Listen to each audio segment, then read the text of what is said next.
And we're live. And welcome to another episode of Horror Talk. And this is the show where we talk about horror stuff, not horrors. For those of you guys who are confused, this is not about Damn, horror. wrong link. We're talking horror movies and a little bit of horror comics, horror lit, mostly horror movies, but just horror shit, okay? Yeah. So if you like horror, you're in the right place. If you like horror and you dig horror movies and you dig reading horror and you dig dating horrors, no, sorry. Scary chicks. Anyway, All of my we ex-girlfriends. are having a special night tonight. We might have some guests. I put out a bunch of invites, but I didn't warn anybody. So, But tonight is a special night. It is. It is trivia night. Last time. Which means questions. Please, Drew. Last one I owned it last time. Yeah, you did. You're again. If it's just the two of us, you're gonna own it again tonight too, probably. Maybe not. He has a good chance. It's just that, But we have a new rule tonight. We have before you or I or anybody on the panel can give their answer, we gotta wait 20 seconds to see if the chat can answer first.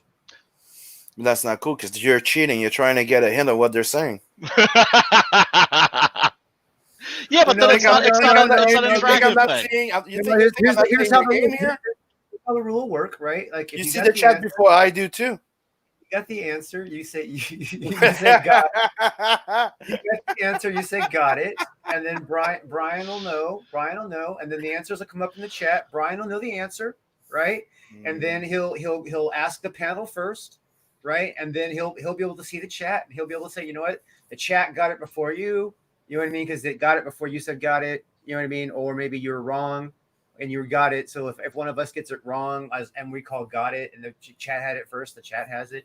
Besides, it's not a panel against the chat. It's just we don't want the chat to not have a chance to play against each other. So it's Brian, the chat against the chat and the panel against the panel. I was gonna say, Brian, go on the YouTube channel because he sees the live comments before we do. Put his ass on notice and keep him honest. All right, I get it. And I just wanted to say real quick, hail to everybody in the chat. Hail Rot 10. Good to see you, brother. Who else we got? We got is it just Rot 10? I saw Lothar D. There's VIP. Let's see who else is in there. We got I think that's all I see as far as in the chat. If you're here, sound off, man. We want to say hi and shit. Most definitely. What's up, Rot 10? And what about the Facebook peeps? Can they communicate with us? No, they have to be on YouTube. No, you can see them through StreamYard. They appear on the live comment.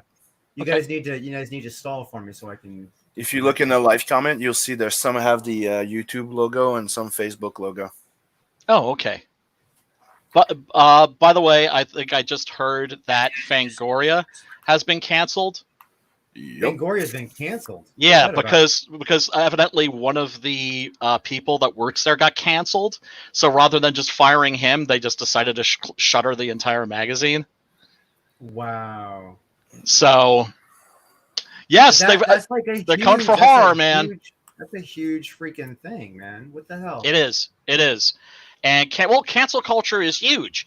Right now they've got their eye on anime. And I can't wait. I'm actually in a sick way hoping that they fuck up manga and anime, because I told all my weeaboo and anime and manga friends who didn't give a fuck when they were like ruining American comics. I was like, I hope your shit's next. And I love Japanese comics and animation, but they're coming after everything. Horror needs to be woke now too. There's that woke version of Candyman that's coming out. I don't get that, man. It's like fuck that, man. It makes me want to be less woke just to rebel against the woke. Yeah. Well, dude, where do you think the alt-right came from? Right? I think they came from left-wing media. Actually, I think the alt-right more or less left-wing media. I mean, it exists. What they describe, but but I think that the true bottom of it, alt-right is nowhere the near bottom of it is what creates extremism is rule Right. for one and not for the. Like that's I think Yep. that's the lowest denominator that we can bring it down to. That's pretty much what it is. If there's rules for one and not for the, it never fucking works. It creates extremes. Yep. It's like Yeah. no anybody that feels caught in a fucking corner will Yep. fight for survival. Absolutely, absolutely. And now the Japanese government, in fact, is even talking about this, and because they're thinking like, well, it's one of their prime exports, right? That manga and anime sell much more in the Western world than they do even in Japan, because the audience is much bigger. It's more people, right? But now they're feeling pressure, like, oh, you need to change this, you need to change that. And I think they're changing Faye's outfit in Cowboy Bebop for like the live action version, because I think The live action version. the live action version of Cowboy Bebop's coming out, but like the old costume was too sexy, and problematic, and it needs to be unpacked, and so they're gonna make sure to like I don't know, make her like a fat chick or something. I don't know. They're just they're fucking everything up.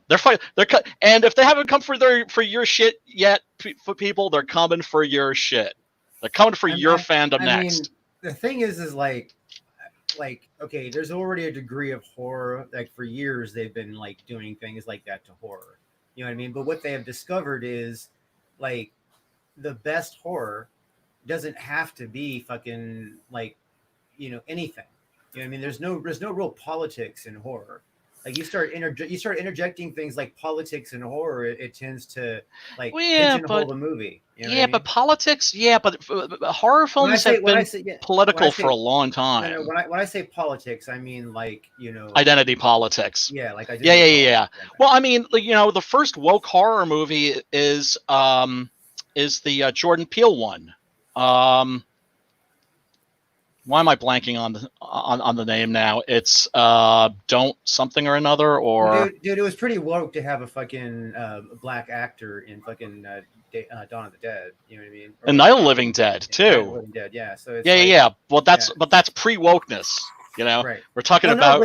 But that was a woke concept. You know what I mean? And so like you could say that pre wokeness or not. It's pre-wokeness as a negative influence because it's come like a dominance thing. It's like the Me Too generation has like turned itself on its ear, and it's like, oh, now we can try and force people to think the way we want them to think, even though it's fucking stupid.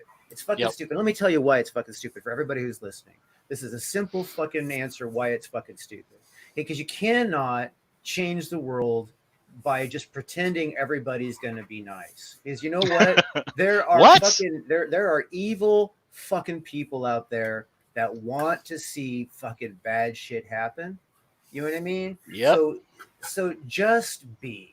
It's like saying you may not believe in gravity, right? But when you try jumping off a building and fly, you'll believe that gravity believes in you.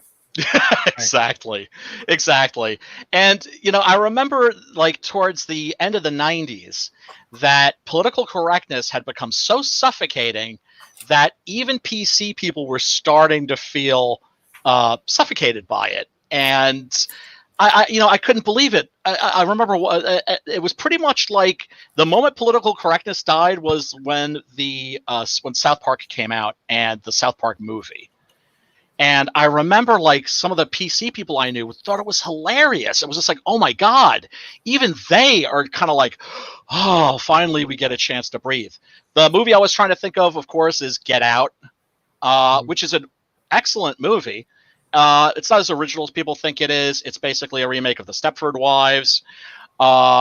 It's a good film, but it has set off this new era of woke horror. And so we're going to see what happens to the genre, here's what I think. I think the wokey term and all that kind of shit will eventually fade away, and it'll just be like another chain to most genres. You know what I mean? Like there'll be like people who don't give a fuck, and they're just making art to make art. They can say art imitates life. You know what I mean? Instead of try to fucking force your fucking opinions into art and try to dictate how life should be through your art, which is fucking stupid, especially in something like horror, because horror is not supposed to be like real life. Because if real life was a fucking horror, holy fuck, that would be weird. I'd be mopping all the goddamn time. Yeah, man. I'd be doing okay because when the zombies come, I got my swords and everything. So yeah, if you're lucky enough to be in a zombie movie. If you're lucky enough to be in a zombie movie. Yeah. What if you're instead we're in a pandemic movie? Great. What if right, exactly. We're in a pandemic movie, fucking, which is almost the same thing at some point, probably, right? Well, I mean, if the people start coming back, which I've been hoping and praying for, but hasn't happened yet. So we'll see. We'll see. We'll see. But that new version of Candyman's going to be coming out, and without, of course, Tony Todd. And can't say that I'm looking forward to it. I mean, who knows? Maybe it'll turn out to be good, but it's highly doubt it. I highly doubt it. If it's promoted as something that's going to be woke, then it's not going to be any good, because you could tell they've already stripped the art, talent, and fucking anything worth the shit out of it, so they could force their shit into it. Yeah, everything that's problematic. Right. And all that stuff that needs to be unpacked. I don't know why SJWs are always into unpacking shit. That used to be a word we used to use often. Now it sounds so dirty saying problematic. I know. Right? And unpack. I know. I'm gonna unpack my suitcase, and now I'm gonna have to say I'm gonna take the stuff out of my suitcase, so I don't sound like a friggin' SJW. Oh Christ, man. Yeah. I don't even fucking choose my words based on somebody else who tries to circumvent them. I try not. I try not to, but that's right. And then now it feels dirty. Yeah. And not in the good way. I like it dirty. Yeah, not in the good way. Yeah, not that type of dirty. Yeah. But not the type like in Futurama. Dirty boy. Not that type. Yeah. You remember that episode? Yeah, sure do. No, it's the whack. Some of the shit that happens on this show, I tell you, man. So what the dealio? Are we gonna start with the trivia? Are we getting? Are we gonna do this? Rot 10 says Candyman reboot equals Nightmare on Elm Street reboot. Yeah. Well, that's the other thing too. Is why don't they have a Nightmare Candyman on Elm Street reboot? I think that would be kind of cool. Right, or just I mean, that is where the Monster Mash is. The horror version. If they're gonna go woke, they should go like the opposite extreme as well. They should have anti-woke at the same time. Well, wasn't there a wasn't there a Banana Splits movie recently that was a horror movie? Or like the Banana Splits? I don't think I don't think was it supposed to be a horror movie? I think so. I saw the trailer for it and stuff, like they were supposed to be, kind of scary, like a children's Yeah, like Five Nights at Freddy's or something. Yeah, and I was like, what the fuck is this? It's like fucking Chuck E. Cheese characters that are coming to get me, you know what I mean? It's like, I don't know, did you see Akira? Yeah, the giant teddy bear, right? And the thing melting, like that. Yeah, the doll melting. You're like, I'm sorry, they're giant and they look freaky as fuck, and they grow parts. Absolutely.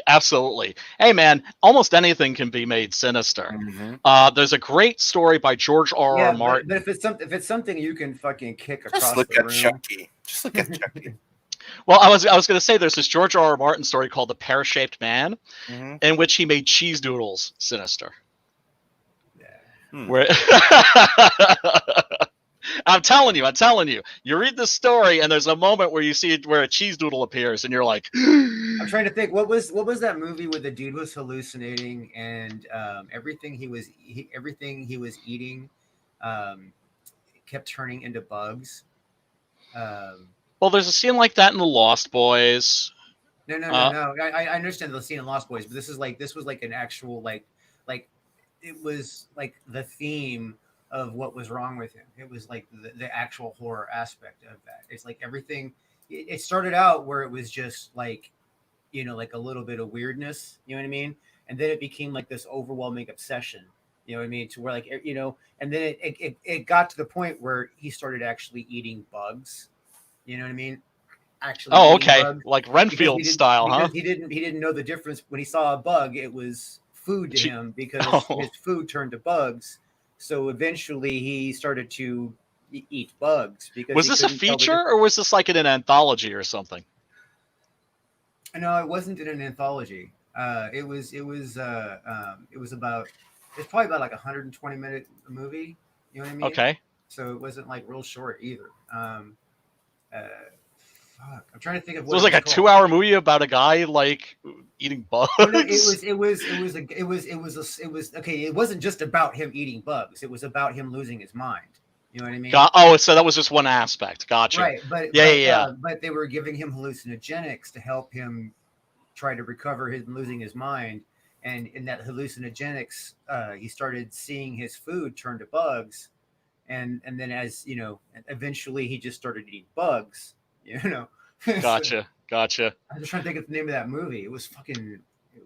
It was intensely insane. It was like Clockwork Orange insane. Was it American, Korean? It sounds like something that would come out of Korea, actually.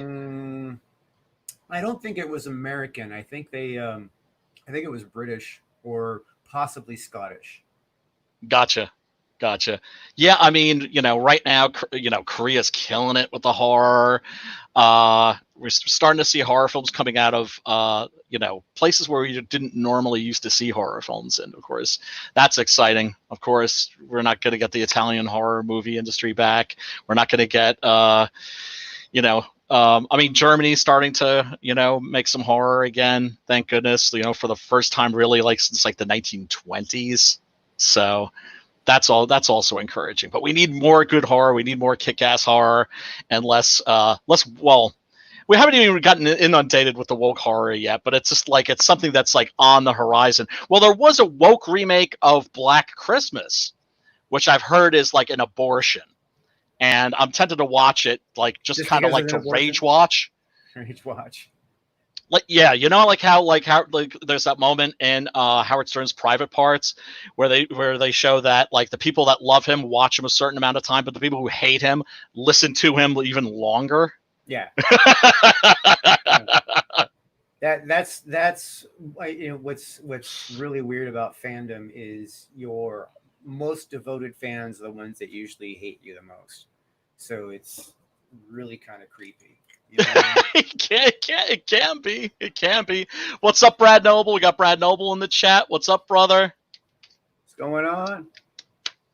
Oh, he's talking about old Twilight Zone. To Serve Man. It's a cookbook. Yeah, it's a great one. Love that one. Although the best are all the Richard Matheson episodes. Those are just the creepiest. When people ask me like who's Richard Matheson, I'm just like, remember all like the episodes of the Twilight Zone that scared the living shit out of you? Yeah, he wrote those.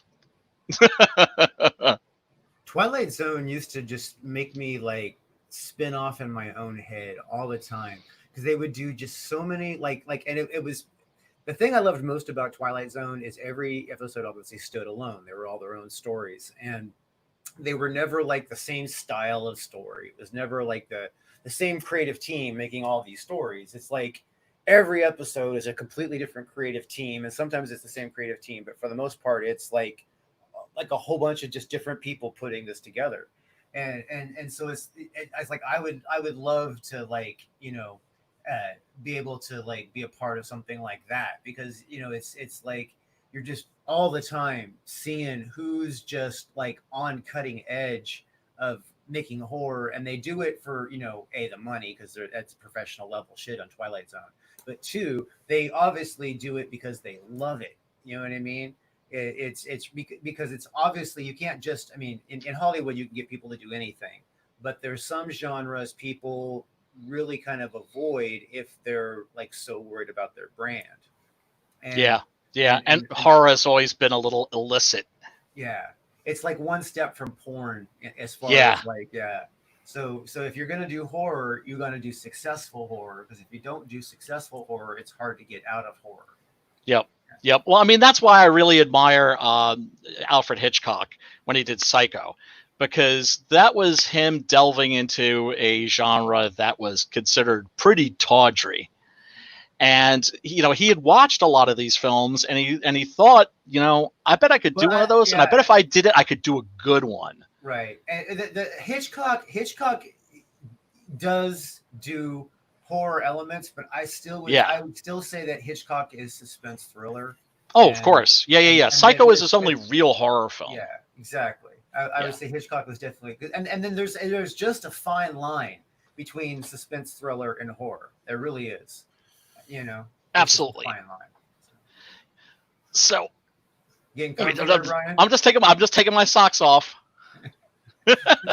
So good. It's not smell-o-vision, man. No, they're not stinky. They're not stinky. Yeah, we'll take your word on that. I don't got the stinky feet. We'll take your word on that.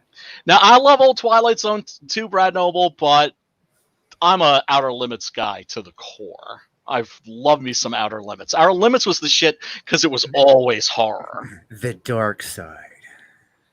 Yeah. Remember the Dark Side episode? Oh, Tales from the Dark Side. Yeah. Tales from the Dark Side. Yeah. Yeah. Tales from the Dark Side. Yes. Yeah. Those were fucking twisted. Those could be really good. They could also suck ass sometimes, but they could also really be good. Yeah. Some of them were kind of like boring as shit. I do remember, but I just remember that they were like psychologically mind fucking. You know what I mean? Yeah. Because it was cheaper.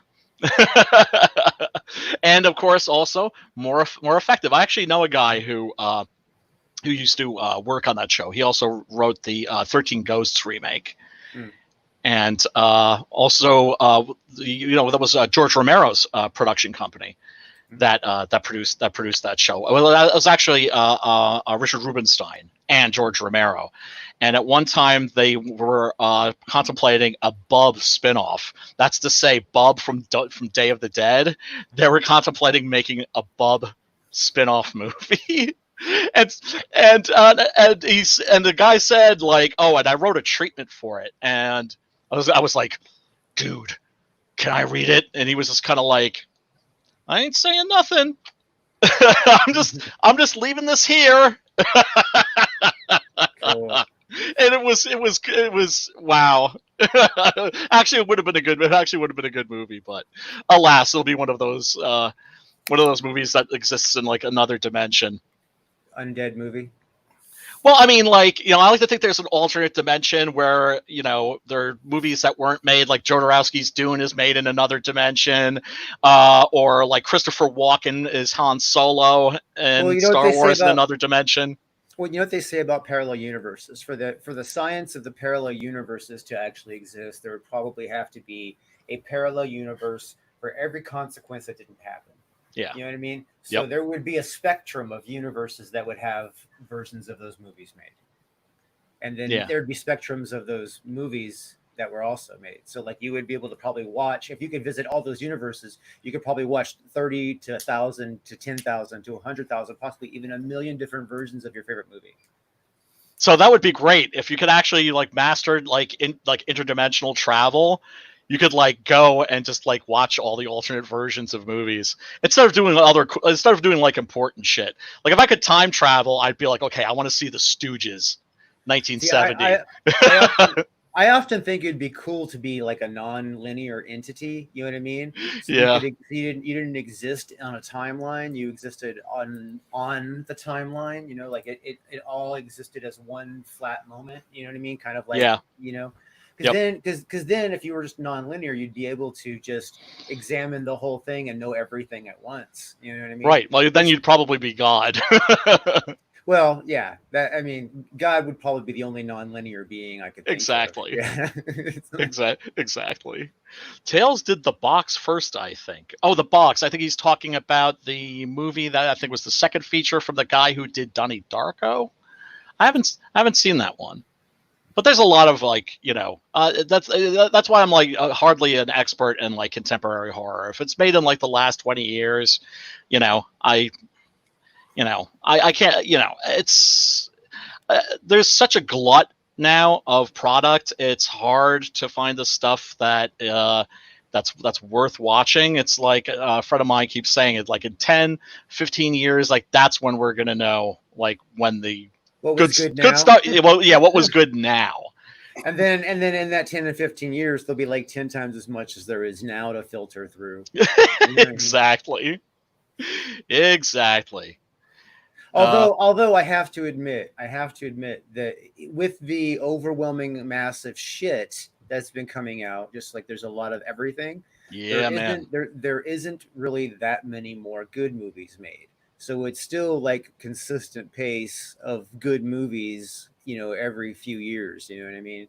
It's just that they're harder to find amongst the noise. Yeah, you found a lot of gore without any, scary in the story. You could say, Yeah. without any horror in the story. So Yeah, just splatter movies. Yeah, I mean those can be fun sometimes too. There's one called The Mutilator that a friend of mine is very fond of, and I found it utterly hilarious. Or something like something utterly tasteless like Pieces.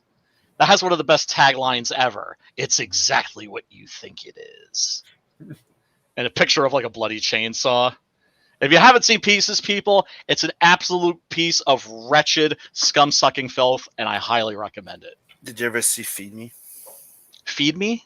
Mm-hmm. No, that sounds like... It's a movie that was banned, so it's hard to find, but I saw it. It's, yeah. Japanese? No, it's not. I have to do a little research there, but it's the idea of a serial killer that goes from a victim to another one, but the idea is that he fattens them up to the max, trying to break his record every goddamn time, and then you discover, oh, you do want the punch? Okay. Got it. Yeah, there's of course, there's like 10 zillion zombie movies, and my attitude has always been, okay, well maybe there'll be like one out of like 100 that'll be worth watching. That's one extra zombie movie that I can watch. Okay, your version's called Just Feed. It was released in 2005.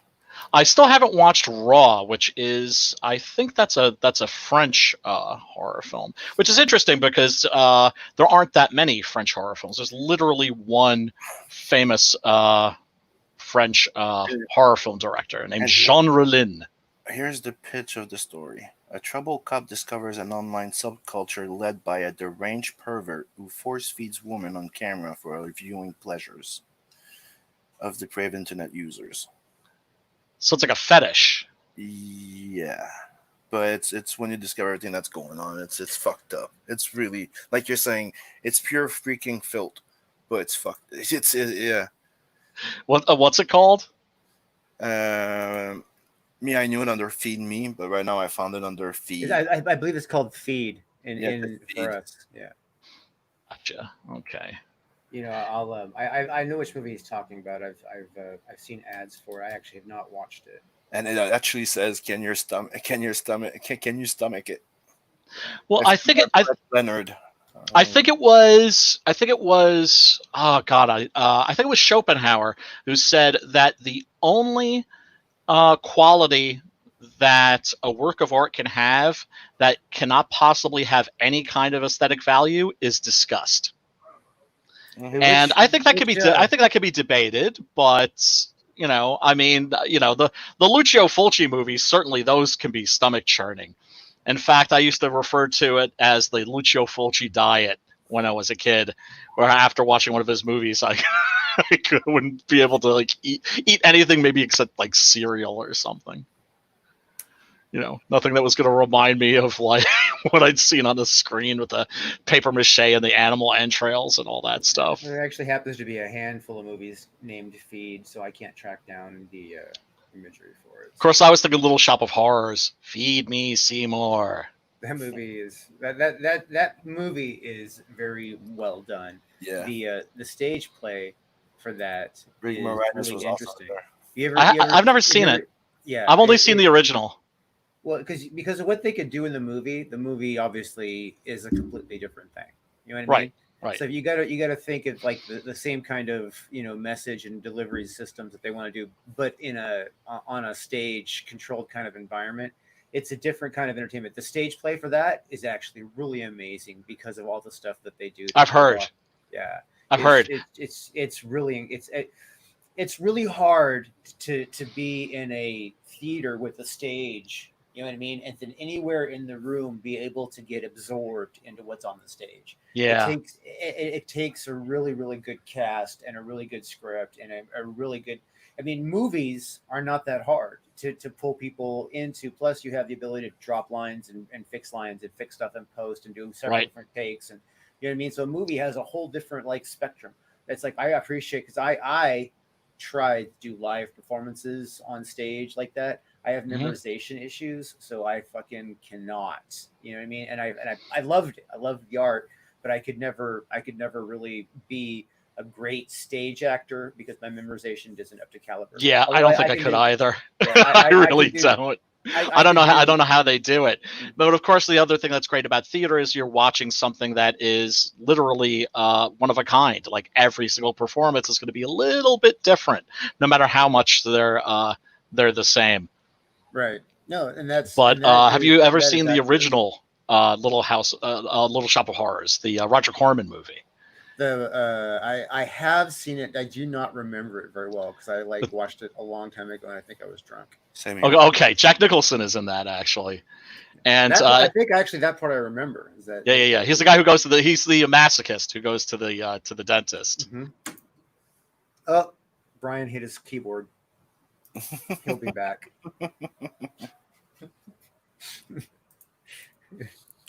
Wow. There goes the trivia questions right there. Oh, I guess that's the end of trivia night, folks. What the fuck? Yeah,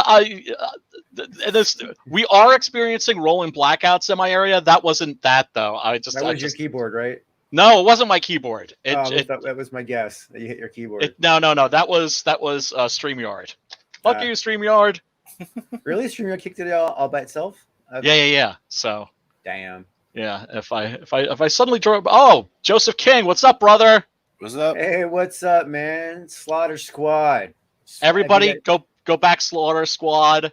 That's a book that deserves to be doing way bigger numbers than it is. Yeah. It's one of those things you can never tell like how the market's going to flow up and down.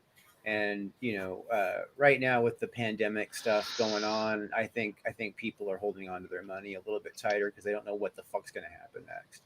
So I think that's part of it, and then of course the schism number 2. We're gonna have one every year, folks. That also affects. I think the perfect storm. Yeah.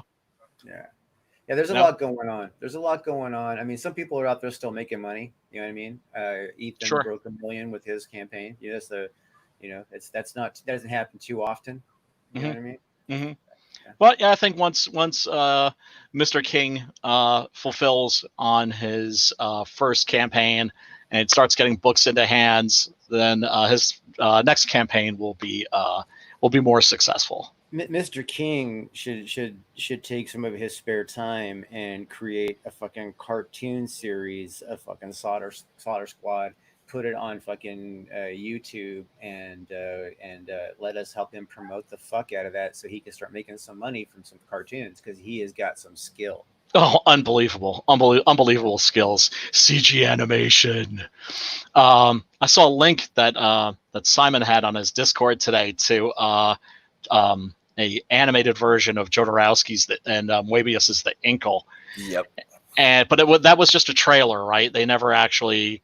It's technically a trailer they put together, like like a demo type of thing. Ah, gotcha. They were trying to get it off the ground. It's so frustrating. It's beautiful as hell, and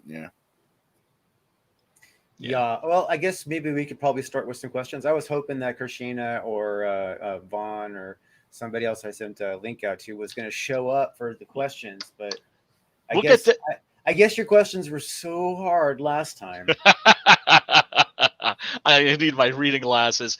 And yeah, Joe says, I'm not complaining. Appreciate all the support so far. I hear you, brother. I hear you. I'm also super, super, super grateful. I think we're all grateful to the for the backers getting us to where we are. And you have been successful with this campaign. So onward and upward. You guys ready? Have you shaved? Yeah. Have you lathered and shaved your sphincters? Okay. No, I keep my sphincter hairy because it's off limits. Yeah, you don't want it to be inviting. I hear that. All right. First question. Boris Karloff, Vincent Price, Peter Lorre, and Basil Rathbone starred in this Roger Corman produced, Richard Matheson scripted film. I think I know. Okay. I don't. Chat. Question to the chat. Anybody? That's Oh, Boris Karloff. This is like this had a superstar horror cast. Boris Karloff, Vincent Price, Peter Lorre, Basil Rathbone. Yeah, I know. No Christopher Lee, no Peter Cushing, but still pretty badass cast. We have an official guess from the chat. Oh, what's up, Angela? House of Wax? Wrong. Although actually, you know who's in House of Wax is Charles Bronson. What's that movie with all the monster ball? No, monster. You thinking of Waxwork? Waxworks? No. There's an old movie where it was all the classical monsters together. Isn't that the one? Nope. It was Monster Mash. Was that it? No. You might be thinking of one of the Universal monster rallies, like House of Frankenstein or House of Dracula or Abbott and Costello Meet Frankenstein. But nine. No, this was actually made in the 60s. Boris Karloff, Vincent Price, Peter Lorre, Basil Rathbone. Nobody. This again. You going once, going twice, going thrice. A comedy of terrors. Okay, I never saw that. I don't think I've seen that. No? Okay. Mm-mm. It's actually not that great. But okay. Here's a history question. The name of this Parisian theater, that's to say it's a theater in Paris, set up in a quaint little Gothic chapel, was so famous for its spectacles of horror and terror and buckets of stage blood that its name has become a term in our language to describe a style of horror that depicts the most gruesome events. It's a theater in Paris that depicted really horrible things.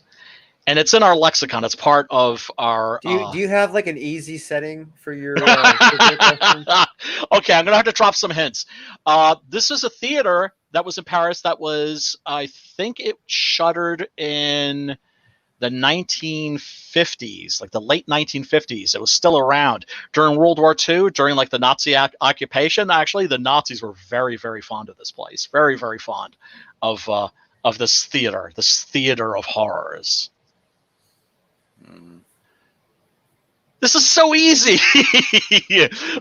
Macabre, no, sorry. I'll get a recommendation. Check out The Occult Mafia by Ryan George Collins. Okay. Let's see. Grand Guignol.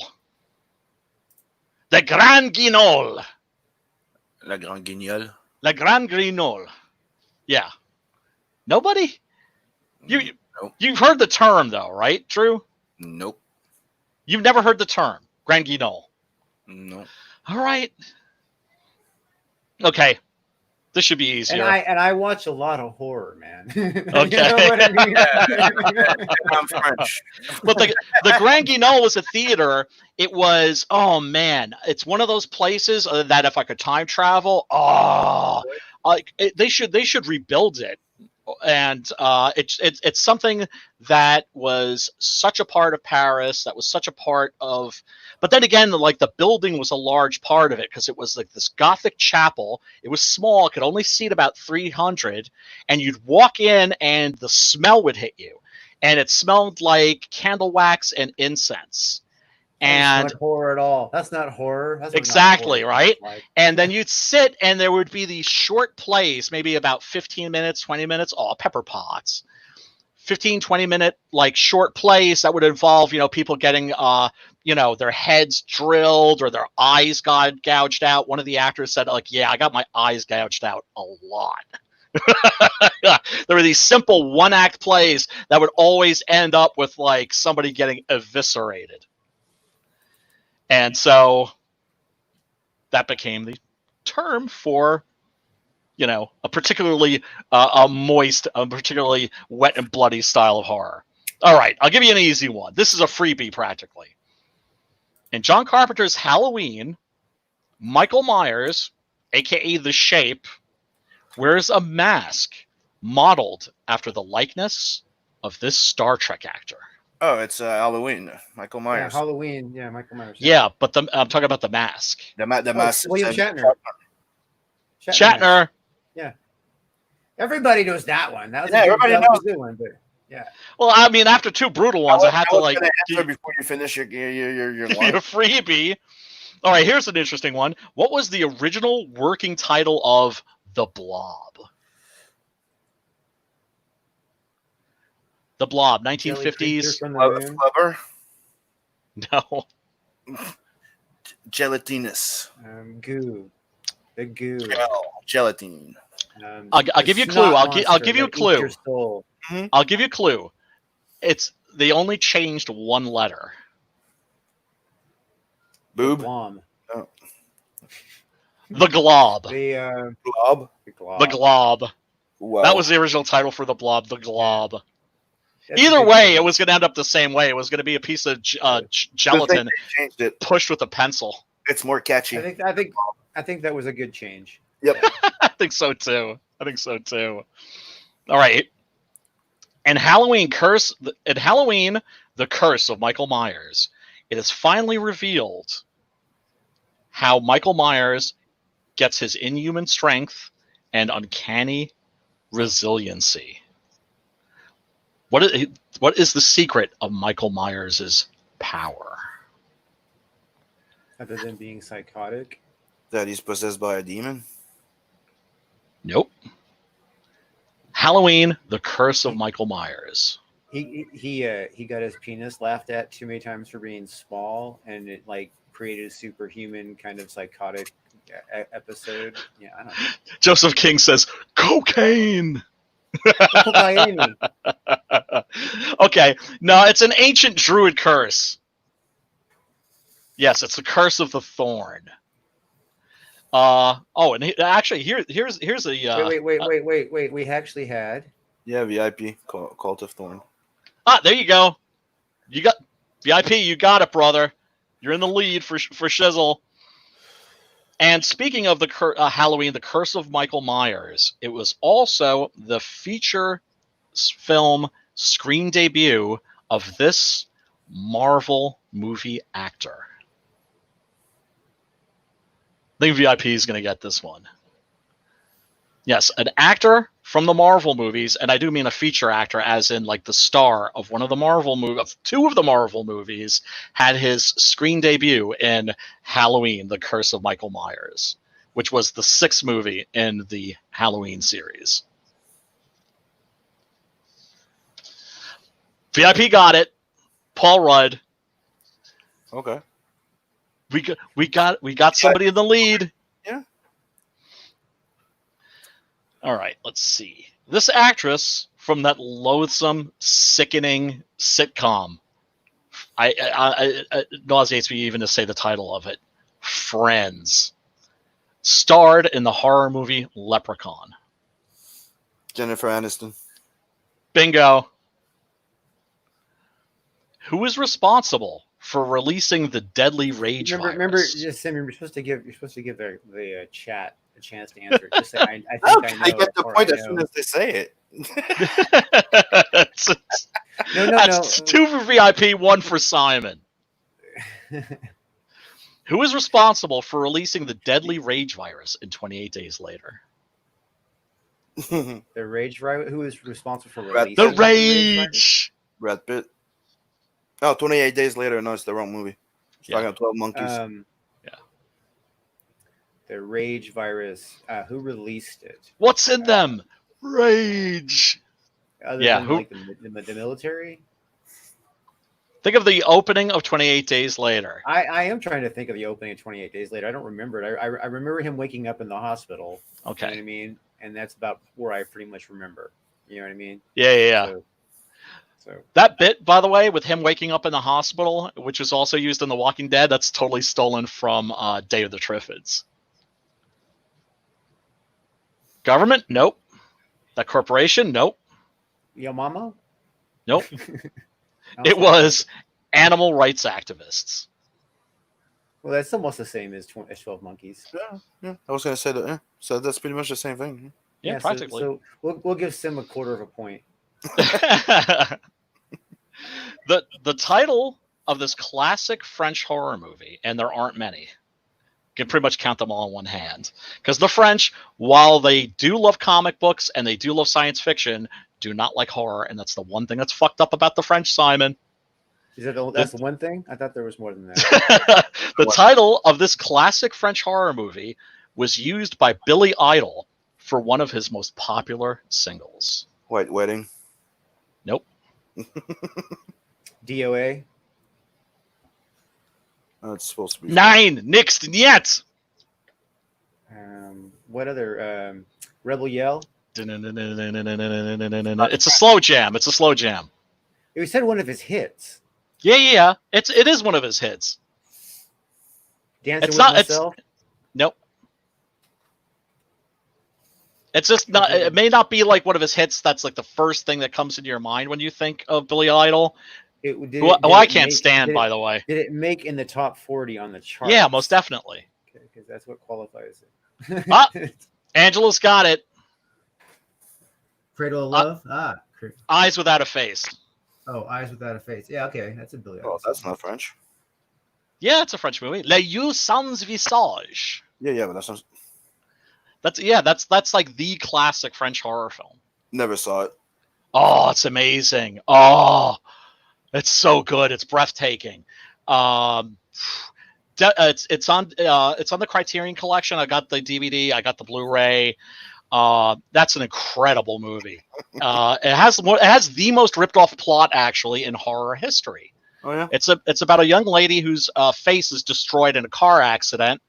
Her father, who is a brilliant surgeon, feels responsible because he was driving, and so he kidnaps women and cuts their faces off and tries to graft them onto his daughter's face to repair her face. Sweet. And I think Jess Franco, the Spanish director, must have and I'm not exaggerating here. I believe he remade that movie about 20 times. See, I have not seen that movie. Stunning. But that's real close to a plot of a movie I wanted to write, where a guy was a serial killer who stole people's faces to put to give to his wife because she had her face fucked up in a car accident he was responsible for. So There you go. Yeah. There you go. I highly recommend that one. That's a movie that has what's considered one of the most shocking, most gruesome bits of screen violence that was made at that time, and it still kind of makes your skin crawl when you're watching it. And it mixes absolutely savage bloodletting with like really beautiful, even poetic imagery. The end of that movie is incandescent, sublime, I would say. So, Eyes Without a Face, aka Les Yeux Sans Visage, people, check that out. You will not regret it. All right, So, Les Yeux Sans Visage. Les Yeux Sans Visage. Okay, new question. Rock icons Iggy Pop, Lemmy Kilmister, Carl McCoy, and Gwar all had cameos in this debut feature from South African director Richard Stanley. A little clue, Iggy played Angry Bob, the man with the industrial dick. yeah, I'm trying to think of the name of that movie. I fucking seen it. right? The fuck's that movie called? I'm not going to tell you. So I'm asking. That's a question that I'm asking. Yeah, I don't even know if I know the name of that movie. Nobody? Angela? It's not coming. It's not coming? It's Hardware. Oh, yeah, fuck. It's that the Hardware name barely like bumps the memory. Like if you told me would you remember the movie Hardware? I'd be like, no, I don't remember it. It sounds familiar, the Iggy Pop fucking character, I remember fucking that was creepy. Iggy's creepy. Yeah, he is. I remember seeing that in the theater when it first came out because we knew that like Iggy was in it. So, and he actually doesn't even appear in it. It just is. It's a vocal performance. He's like the local DJ in this like post-nuclear Holocaust nightmare dystopia. Yeah. And when that movie came out, it was the epitome of cool. Like it had everything cool in it. It had Iggy in it. It had Lemmy in it. It had Gwar. It had music from Ministry, Pill, Public Image Limited. The movie that was coming to my head was the sequel to The Crow. Like the movie wasn't good, but Iggy Pop was fun in it. Yeah. I actually The Crow City of Angels. That is like if everybody has a movie that they love that everybody else hates. That's mine. Yeah, I actually think that movie's brilliant in a lot of respects. Yeah, I like the fact that they didn't try to do a sequel. They did what The Crow is supposed to be, make another story. Yeah, exactly. Yeah, I liked it. Yeah. So did I. And Vincent Perez, I thought was terrific in that. That's a really good performance. And evidently, there was a lot of post-production fuckery that changed that movie. And if you go online, there's changed. Yeah, they changed the ending. They changed a lot of shit. And it is one of those films you watch it and it does feel like Nightbreed was one of those films when it came out. I was like, they fucked this up in the editing room, didn't they? Mm-hmm. And so, and I think it was Shock Factory released a non-fucked up version of a director's cut of Nightbreed, and lo and behold, it's a good movie. So we're like, I'm hoping that there's going to be a version of Crow City of Angels eventually. That's going to be a restored version. And the thing is like nowadays they actually keep the footage rather than just throwing it away. So yeah, hail Triple R and everybody joining it. There's Slipstick in there too. What up, Triple R? What up, Slipstick? Hail! Good to see y'all. Justin Carter, don't forget him. Justin Carter, what up? Ascending Apothecon again, although he hasn't been crushing any penises today. No penis nice. Crushing. So it's a welcome change. Okay. It's got to keep us on our toes, you know what I mean? Can't be predictable. All right, next question. All right, next question. England's Hammer Studios and Hong Kong's Shaw Brothers joined forces to make this kung fu vampire movie hybrid. Oh fuck. Do you know the one I'm talking about, Simon? It's one of those like I remember seeing like earlier, but I don't remember the title at all, and I don't even. Yeah. If it's the one I think it is, it's not one I really remember. I remember wanting to remember. It has Peter Cushing in it. It also has two titles, and I will accept either title. You and your hard questions, man. Once again, England's Hammer Studios.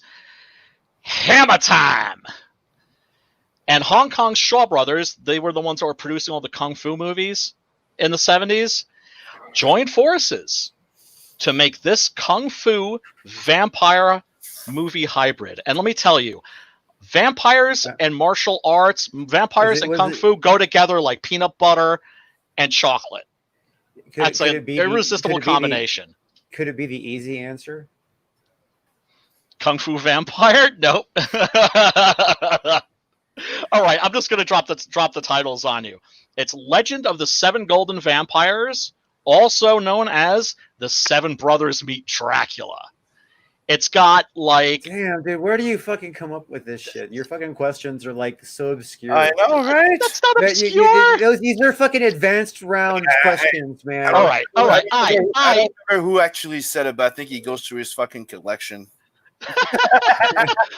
I'm not joking, and I'm not even kidding. I'm like I these are All right, easy. I got an example. I got an example of the kind of question that like right. most of the people could probably handle. Like in the Silence of the Lambs, who is Buffalo Bill's victim the daughter of? Okay, so Buffalo Bill's victim, who's that person's parent? In Silence What's of the their Lambs? job? Yeah, who are they? Yes. Give me a second. Let me get my vapey vape. I need some nicotine.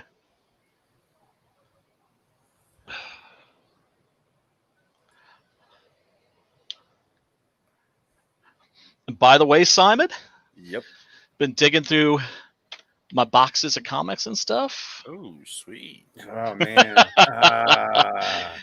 Yeah, man. Yeah. So like the next episode of CG Bidet. We got a guess, and it is correct. Senator of Tennessee. We also would have accepted just plain a senator. Yeah, that would have been. We could fall back on the easy questions that Drew and I were asking before. All right. I do have a lot of easy questions. Maybe I should do like easy ones and leave the hard ones for you. Well, guess what? Guess what? Advanced round shit. We have the same easy questions. I got you. In this climactic scene from The Exorcist, Father Karras falls down a long, narrow flight of stairs to his death. Yeah. These steps, For real. known as the Exorcist steps, of course, rightfully so, Yeah. are a popular landmark in this U.S. city. Let's hear what the chat has to say.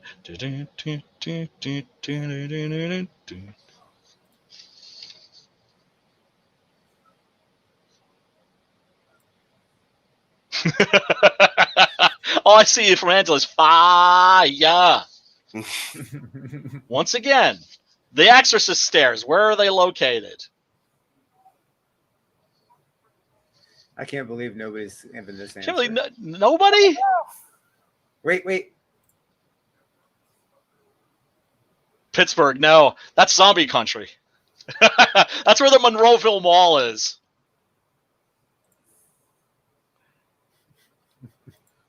Angie said. He just keeps repeating what Angie said. It's in Washington, D.C., folks. Yes, D.C. Yes.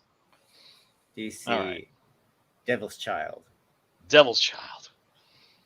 All right, let me see here. Oh, I'm sorry. I'm going backwards. All right. This following. That's why I was wondering, like that's like, you know, that whole play on words thing, the kind of stuff that helps me remember. It's like that's why I knew it was DC, because it's like it was always like, you know, that's like the Exorcist stairwell, you know, that's like, you know.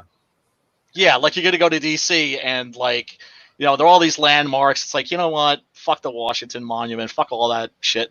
Exorcist stairs. I want to see all that too, but the stairs are Exorcist.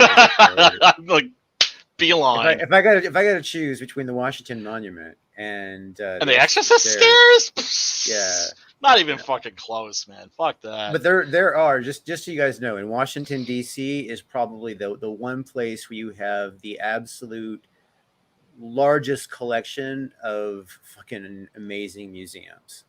You know what I mean? There is an unbelievable amount of just like 3 days worth of walking and observing, and the Smithsonian is fucking unreal. Oh, I've never been. I've never been. Go. You must go. I want to go there. Florence, I hear, is like the museum capital of the world. Florence is for paintings and sculptures, and yes, but in DC you get more than paintings and sculptures. You get history. Right. You get space history. You get, especially the Smithsonian's got everything, dude. And then all the space stuff, all the NASA stuff. And then you got like American history all over the place, like really like stuff that feels. I mean, you can almost feel the time from it. You know what I mean? Oh, it's so just cool. You know, it's just like stuff that is just, it's just, you know. I don't know if you guys believe everything has energy. I'm not trying to like sound some kind of hippie or anything. It's actually a science fact. Everything I know exactly what you're talking about. Everything has energy and stuff that was important. You know, maybe the energy is because so many people have seen it and appreciated it. Maybe that's the energy. But I'm just saying that Right. you go into some of these things, you see some of these artifacts, and it's as if it's got a fucking presence. It really is fucking weird. That's so cool. Yeah. Of course, I mean, used to live in the city, and I'm still have easy access to it, man. We've got MoMA, we got, of course, the Met. The Met is my favorite, though. The Arms and Armor section, actually. You know what? If you're really into like really cool shit, like Yeah. if like one of the things that I got to do when I was touring like the Midwest in a fucking rock band, we would have all day to kill, right? Right. You know what I mean? Yeah. And so we'd be in all these small towns all over America. The first thing I would do is I would look for the Masonic Temple, because upstairs they would let you look around. You know what I mean? Yeah. At the little artifacts and pictures and paintings and holy fuck, the shit you would see. It's like you're like, because like some of the stuff would be like way over the top, like very cultish kind of looking stuff, and then Yeah. in other places it would be very like very business, almost bankery, and then there would be like some kind of blends of the two, and it would what I mean, and you would see because they're like notoriously secretive. yes, But they would but not anymore. Ah, okay. Yes, Right. Now most of those places. And some the reason why I learned about it is because most of those places are rented out as halls. You know what I mean? Yeah. And the whole downstairs area is a big hall, and then the upstairs is where they have actually like what in most of these places I went to is like a little Masonic museum. You know what I mean? And then the Masons will still meet in the hall. You know what I mean? When they have their Masonic, and then they have smaller meetings upstairs. Because it's like a room that still functions. It's just all the walls, and then there are certain rooms that they don't use anymore that are like historically kept for within the Masonic tradition, but they let you go and look. You know what I mean? We've got some cool stuff around here too, like Sleepy Hollow is right across the bridge from me. Oh, and cool. Sunnyside, which was Washington Irving's house, where he wrote the Tale of the Headless Horseman, and where he also received, I think, Charles Dickens and other literary luminaries of the time as guests. And that place is perfectly preserved. It's so cool. But what sucks is it's got it's built so it has a lovely view of the Hudson River, and there's the commuter train tracks. It's like, you fuckers, you had to fuck up the view. But Washington Irving's not around anymore, so I don't think it hurts his fees. All right, let's try some taglines. See if you guys see if you all can get these. Okay, this is my own personal favorite tagline of all time. See if you can guess which movie it comes from. Who will survive, and what will be left of them?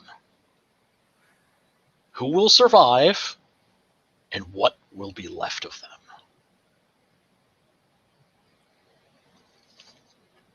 Think about it hard. Who will survive, and what will be left of them? Which horror film has that as the tagline? Is it Safe?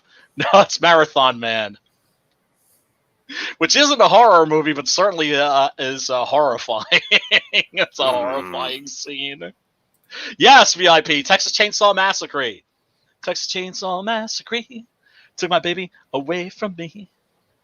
I believe what's funny is there was like some stupid episodic. I can't even think of the name of what series it was, but I remember they actually used that as like the name of an episode once. Yeah, it's. I mean, you can't beat that. Except the one for Pieces is pretty good too, which is which I mentioned before, which is it's exactly what you think it is. All right, here's a freebie. In space, no one can hear you scream. Oh, fuck. Oh, right? that's easy. Let's see who's going to get it first in the chat.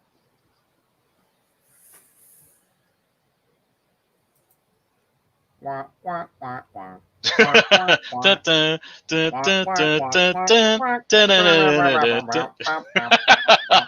Oh man, horror trivia. Oh god, horror Jeopardy. I would kill at that. I would kill. Mm-hmm. Alien, thank we you. need to do it. Yep, Mhm. yep. We need to actually design horror Jeopardy with I've been thinking about it. with the easy questions and then the hard questions Yes, and then the categories and everything. Yeah, Ice hell yeah. Pirates. I fucking love Ice Pirates. That movie was fucking funny, man. Ice Pirates. The space herpes were fucking Space Harpies. Yeah, that is an excellent. That is a great movie. Actress Jamie Lee Curtis burst onto the scene in Halloween, but her mother, Janet Leigh, is well known for her role in which horror classic? You know, Jamie Lee Curtis really burst onto the scene in Trading Places. I mean, she really burst onto the scene. Oh yeah. I mean, Yeah. that's when she really burst onto the scene. And F you, John Landis, because you gave us a nice shot of that rack, but you did it in such a way where she would never, ever, ever show it again. And man, you saw her body in True Lies, banging, man. Excellent, says the birds. The finger, the birds. No. VIP gets Psycho. got it. Psycho. Yep. All right. VIP is getting them all. He's got a high score tonight.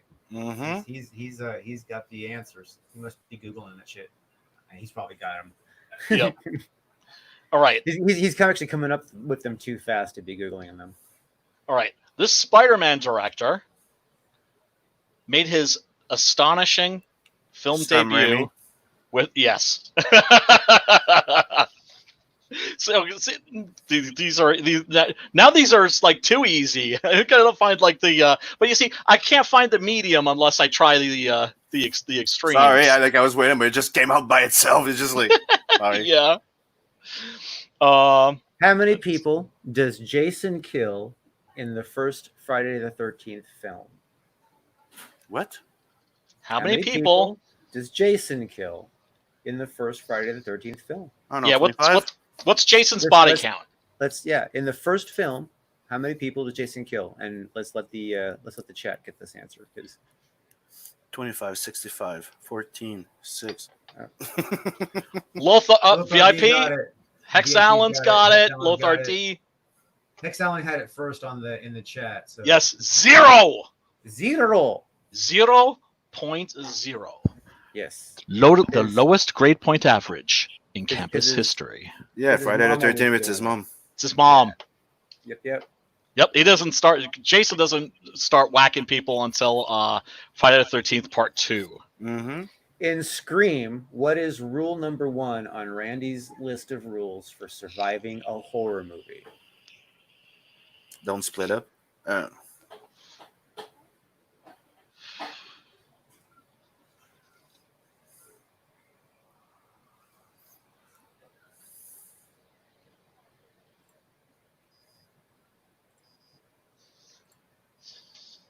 Anybody? Come Choices. This is an easy one. I know. Oh, hey, Triple R. Tell Scots we said yo. Yep. Yeah, Scott's I was hanging out with Scotsman earlier. Is he still Mhm. streaming his coloring still? Yep. Unbelievable, man. What he, I mean, Yeah, he's like, a I've said it machine. what's up, Scots? Odie's art, it should not look that good colored. It just shouldn't. But yeah, it's astounding what he's achieved, Mhm. and it's cool watching his process because it's all digital. I can't believe that we haven't got the answer for that in the chat. I'm just gonna let's give him a chance. In Scream, what is the rule number 1 on Randy's list of rules for surviving Ichiban. a horror? The first rule in surviving a horror movie. Come on, this one is like if you- Ichiban. That means in Japanese. That means Scots. You know this. It means number 1. Yeah, but usually it's a statement of praise. when it's used. Yeah, well, yeah. I mean, that's what the Japanese would call Hulk Hogan when he would go to Japan. Ichiban, Ichiban, Ichiban. And Hogan was always a terrible wrestler in America, but he would actually like do like some moves in Japan because All their right, standards you were guys higher. in the chat, I can't believe this. It's don't have sex. That's rule number 1. Don't have sex. If you're in a horror movie, don't have sex. Because everybody that had sex dies. Yeah, they didn't call them fucking die movies for nothing. Right. I can't believe that one didn't. I mean, seriously, Scream. It's like, well, the thing is like that people don't remember all that. No, see, the thing is, you have to understand that was used on an abstinence campaign. You know what I mean? It was like totally like exploited. That was like super like everybody must be like really like under 30 who's like in the chat. Millennials. How do they miss that shit? You know I know. I mean? It's like, so we got Edward Marlis joining us too. Who's joining us? Hey, Edward Marlis. Hey, what's up, buddy? What up? What up? What up? What's up, Edward? All right. Okay, that's too easy. You got an easy one? Yeah, let me see. Oh, here we go. How does Bruce Willis's character, Dr. Malcolm Crowe, die in The Sixth Sense? Bruce Willis in The Sixth Sense, which actually I don't even really consider a horror film, but I guess most people would. I think it's more of a drama, supernatural drama, but I know it freaked a lot of people out, but they're pussies. Bruce Willis's character, gunshot, yes. Yeah, got shot by a former patient. Right. Okay. And Hex is being a little bit more specific. Gun, bullet. That's not the gun that killed him. It was the bullet. It wasn't the gunshot that killed him. It was the bullet. Yeah, and bonus round. Do you remember who it is that shoots him? Who it is that kills him? And I mean the actor. Who shot by a gun holding a guy? Who was in a very famous boy band in the 1980s? The biggest boy band of the 1980s. Oh yeah, that's right. It was Donnie. Step by step, ooh baby, Donnie Wahlberg. You're always on my mind. Well, Donnie Wahlberg, remember he was the roughneck. He was also he was like the tough guy. Also, that being in the band, also New Kids on the Block, and then the brother Mark Wahlberg did the Feel the Vibration. Exactly, because it opened up the door for Mark Wahlberg, who has been an absolute joy. Who has been the one holding a career still here, yeah. No, he. I mean, his music was all right, but his movies are fucking terrific. You know what I mean? He's. I mean, have you? I could make a list of like really good like Wahlberg movies right now. Some of them are whatever, but like there's a lot of them that are just really good. Okay, wait a second. I got a problem. I love The Big Hit. Did you ever see that one? The Big Hit? Wait. Oh yeah. Where Bokeem Woodbine is all into porn and they're having a fight in the video store. It's like our number one porn customer. Yeah, but the thing is that the guy like always had like sex with women all the time, never masturbated in his life. Then he discovers masturbation and never wants to have sex again. That was hilarious. Yeah, like porn. I don't need women. I got porn. It's a total non sequitur. One of the things I love about Mike Patton from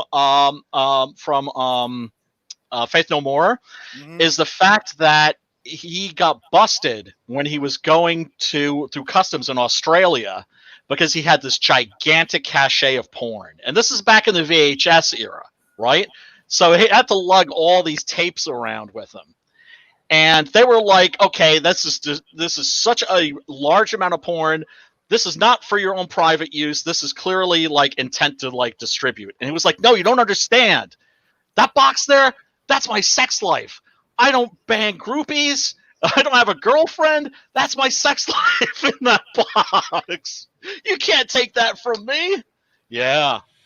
Yeah. Yeah, Like, that's insane. sees his porn. I think he got it. I think he got it back though. So, well, I mean, that's a good thing for his wife is that she knows that like he's not gonna cheat on her, but he also might like defecate someplace in public.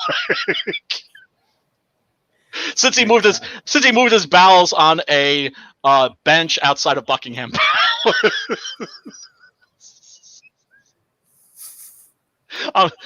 Yeah, there's a digression right there, but I think a worthy one. So anyway, how's your sex life? Yep.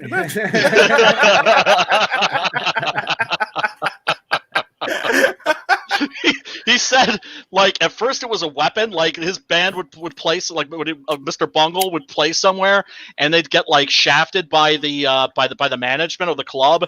He would like pinch a loaf on a plate and put it like in a microwave in the guy's office and crank it up to 10 and like leave.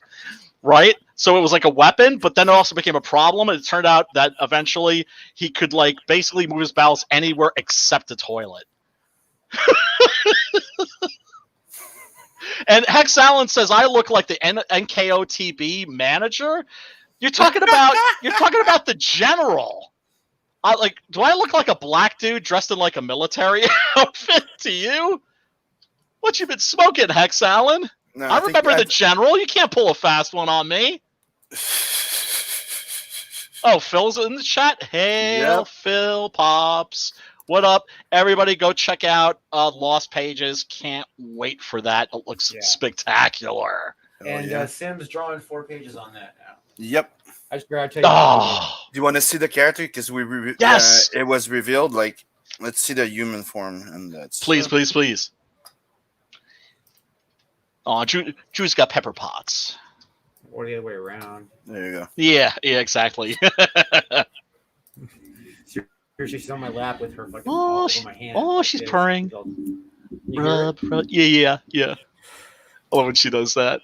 Nose.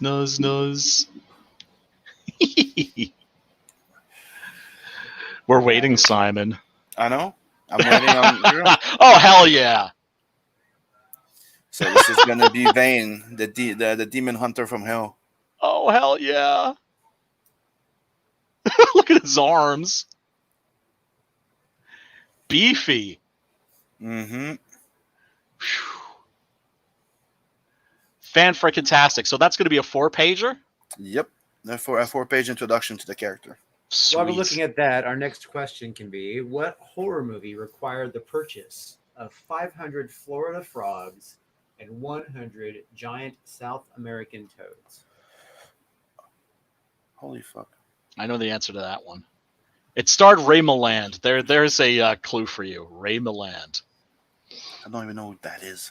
It's kind of easy. It would even be easy to guess. I mean, I thought this question was too easy.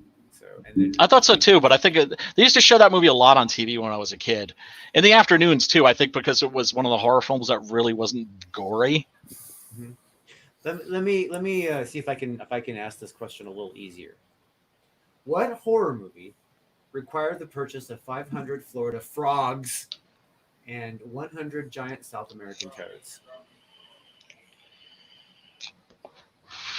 Edward Marlis has got it. He says that Sim went full Liefeld. Yeah, except he's doing like the out of control proportions on purpose. Yeah, but the idea is to try and do it's like a wink to the more Bisley-ish type. Yeah. That's what I was thinking. That's what I was thinking too. Oh, and Preston's doing a trading card for this character. Yes. Oh, sweet. Hail, Preston. Wait till you see his demon form. Oh man, I can't wait to see what Six Gun Gorilla 8 is gonna look like. Oh, huge arms and huge legs. Mm-hmm. So did anybody get that? Yeah, I would say that VIP and a small head. Yep, Pinhead. I'm gonna give VIP the points for this guess. One on the screen. You see? Yeah. Oh, there we go. Yeah, it's frogs. Right, the frogs. Yes. Okay, there was a movie called The I thought Frogs. that was a little bit. I thought that was. Well, it's really just called easy. Frogs. It's like an ecological horror movie with Ray Milland. I just thought that would be a really easy question because it was, it makes you think about frogs. and Yeah, that movie's too old though. Yeah. We need to find movies that are a little more current, I think. Oh man, here's one. This 1953 horror film was the first 3D movie ever made and was remade in 2005 starring Paris Hilton.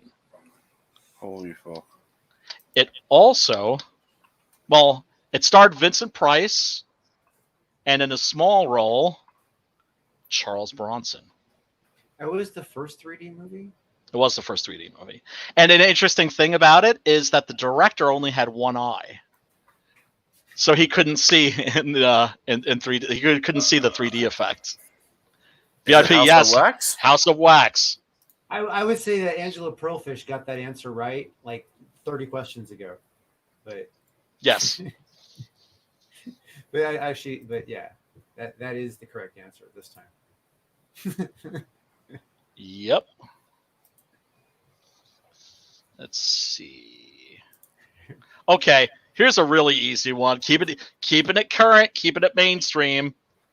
What snack is Tallahassee searching for in Zombieland? The Twinkie. Twinkies. Dude, you just let the chat answer. I'm sorry, dude. There's some that just come out like that. I'm sorry. I got the answer. I've been That good. was a softball. Yeah, but I've been good with most of them, You But have. you that have. one and the Raimi one just. Yep. Oh, and that's here's Here's a good one. Which of the following horror movies was not released in the 1960s?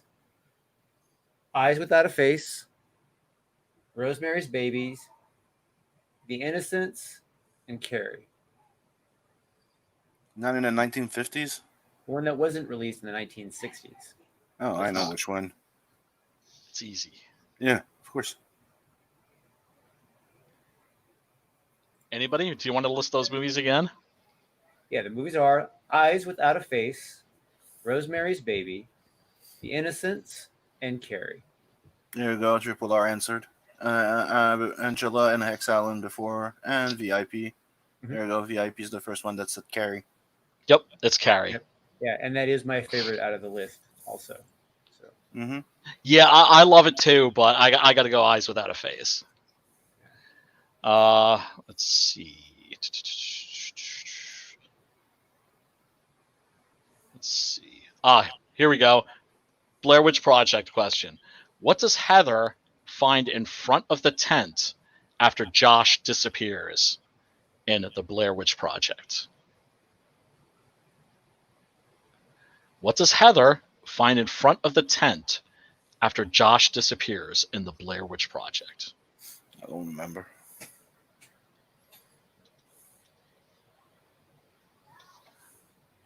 It's not a toque, is it? It's a what? What's it? A toque. What you put on your freaking head? A toque? Did you Yeah. say? Like a beaner hat, like when it's cold outside. Oh, no. A snot rag, says Hex Allen.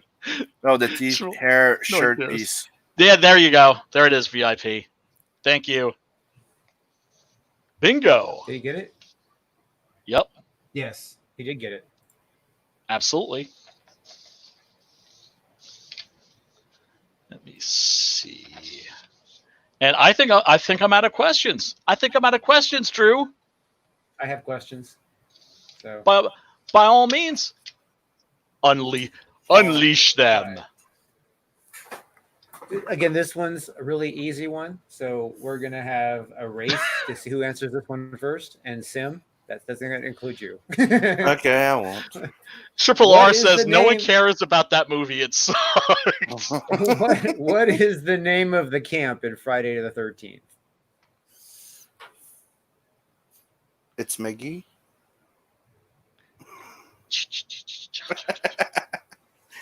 Maggie Lake. There we go. Crystal Lake. VIP first to it. Camp Crystal Lake. That is correct. That is correct. The room How? questions. Next question. Yeah, these are really easy ones.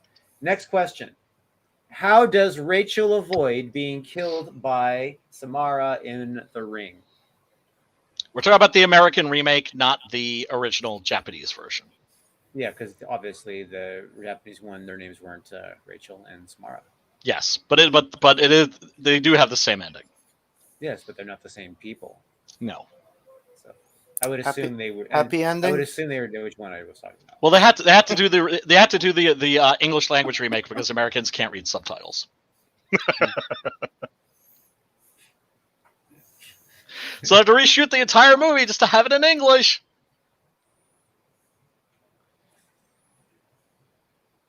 Any takers on the answer there? How does Rachel survive that shit? Exactly, the curse. The curse.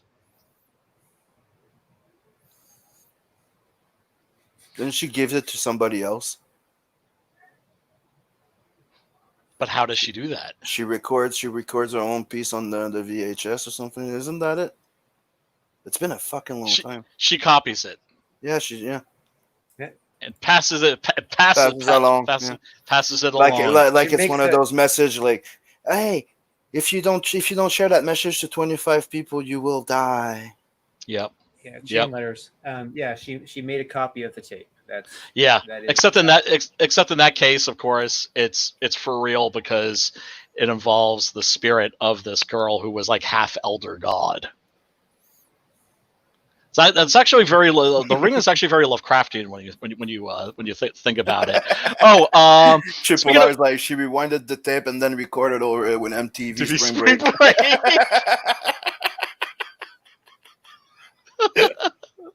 You know what I used to love to do was watch the MTV's The Grind. You know, it was like the dance show, right? Where you'd see like all these like pretty looking kids, all these douchebags dancing. I would watch that, turn the sound down, and put on like Big Black or Sisters of Mercy or some shit. I like the other comment. He said, "No one cares about a dizzy bitches that fell into Fell a into well." a well. Oh, here's one too about regarding the Blair Witch Project, which is the very first, the original found footage film. The original one? The original found footage film, yes. now we're talking about like a real found footage film, or are you talking about like The first found footage horror movie, where the conceit is, the central conceit is that what you're watching is found footage, although not the entire movie is found footage, because a large part, opening of the movie is about finding the tape. Isn't it Zombie Diary then? Zombie Diary or something? Mm-mm. Nope. That's like a British movie from, I want to say early 2000s. I think. I know that's how that one starts. I'm going to get it wrong, but I would have said Chainsaw Massacre. But... Nope. The very first found footage. Delta Spurs says Atomic Cafe. Is that it? No. Nope. No. That's a documentary actually. The Crazies. Crazies? Nope. Okay. Here's a clue. It's Italian. That helps us not. And Not really. and it's a cannibal movie. It's an Italian cannibal movie. It begins in New York, as all Italian cannibal movies begin in New York. Is that your movie you like, Phantasm, there? Because it has the freaking movie inside that reflects into what's happening? Nope. Okay. It's Cannibal Holocaust movie. Oh, no, that was Demons. Sorry, I watched Demons the other day, by the way. Oh. For the first time? Yeah. Yep. I remembered I saw a few pieces of it when I was younger. Like, there's a few things I remembered, but yeah. Isn't that movie awesome? I really like the premise. Uh-huh. I like the story. I really like the story, but Yeah. the delivery and the filming was a bit weak. But I liked it. I liked it overall. Well, you need to watch that shit again, because I didn't like it the first time I saw it either, and I was like, "What the fuck is wrong with me?" So, next question: A Nightmare on Elm Street takes place in what fictional town? Delta Spurs said Cannibal Holocaust. Is that Yep. was it? Yep, that's the original found footage movie. What is the name of the fictional town where Nightmare on Elm Street occurs? Springwood, where? What state? Springfield. And yeah, Triple R. I'm a huge Omega Man fan. Love that freaking movie. This answer is half right. What state?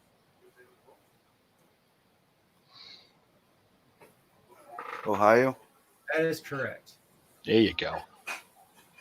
Felix Haas. Yeah, man. I'm all about the 70s Italian horror films. Love those. The ones from the 60s are great too, but the ones from the 70s, that's when they cranked it up a notch because those are all in color, and nobody used color better than the Italians did. All right, my next question. All right, here's another good one. I think this one is a good one. Who is Captain Elliot Spencer and his relevance in the horror genres?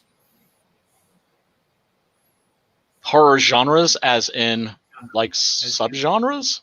Oh, and Delta. Yeah, man. Rest in peace, Ennio Morricone. Forgot to mention that, man. Greatest film composer of all time. Where he just passed away. People. Yeah. Okay, so who is Captain Elliot Spencer and what's his relevance? Like, I don't want to say too much because I don't want to Right. It's otherwise you're answering the question. Right. Yeah. I got something for you, Delta.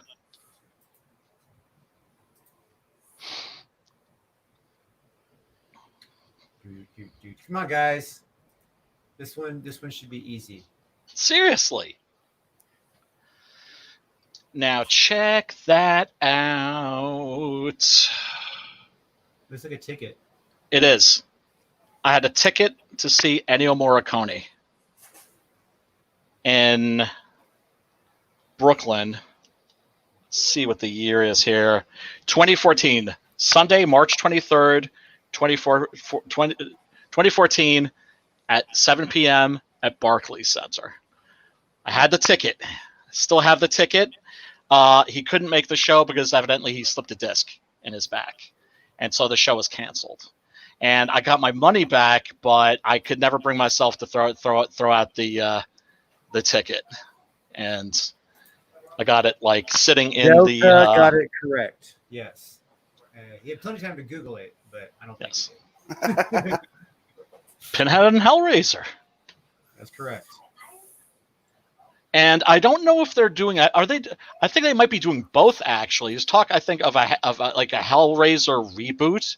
If it's minus Doug Bradley, I'm just like F that. And talk of a Hellraiser TV series, which sounds more interesting because then you can use different Cenobites and tell different stories like the comic books did. Although I'm still waiting for that Judge Dredd TV series. Are you ever going to frickin' see that? No. Mega CD1, I think it's supposed to be called.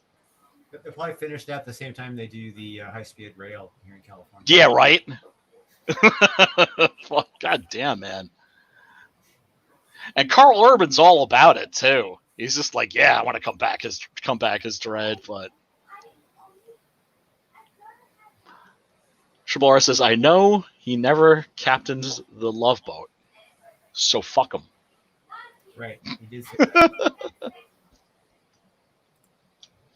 Well, yeah, Delta, the last few Hellraiser movies are bad. They're horrible because what they did, rather than commission writers to write Hellraiser screenplays, they were taking horror screenplays that weren't Hellraiser related and repurposing them as Hellraiser movies. The guy that I told you about before wrote the 13 Ghosts remake. He had this happen to one of his screenplays. It was like, they just like threw Pinhead in there very, very crudely. So that's why the Hellraiser sequels have been shit, the last few. What horror movie would have the quote, Agnes, it's me, Billy? Agnes, it's me, Billy.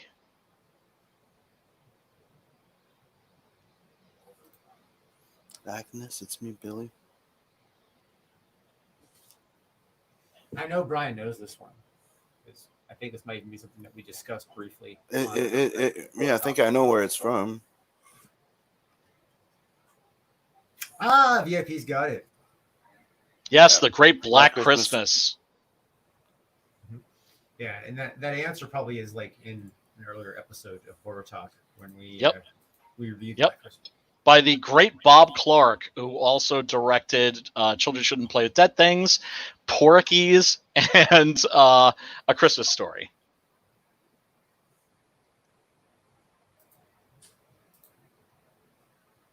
And if you folks haven't seen Children Shouldn't Play with Dead Things, that's available now, finally, in like a watchable format.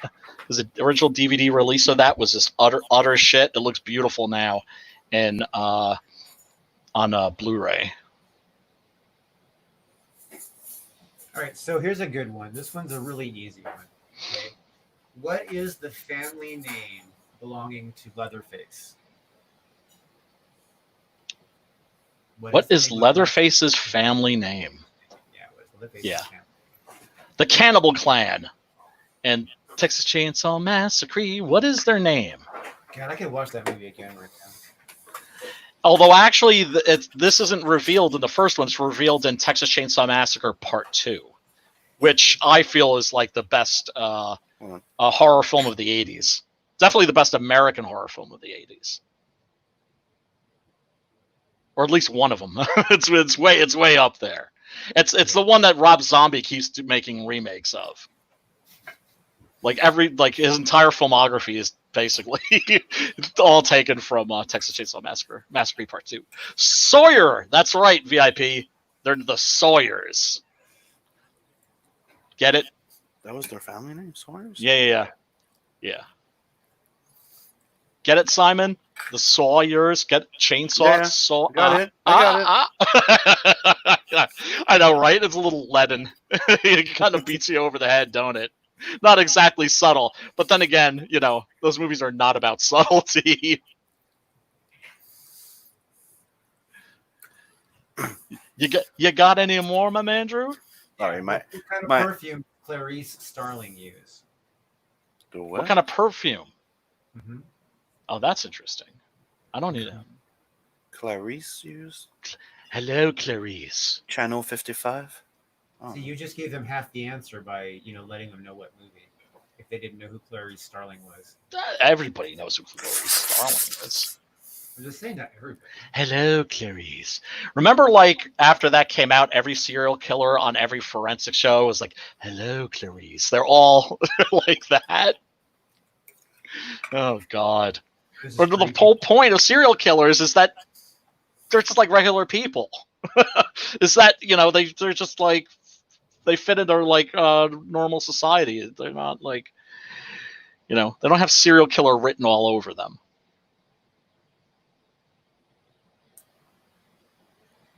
Answers. And yeah, Delta.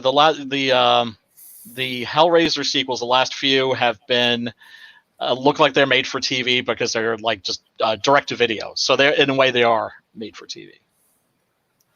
Yeah, VIP. I think you're close. You're really close. That's not spelled right, but you're close.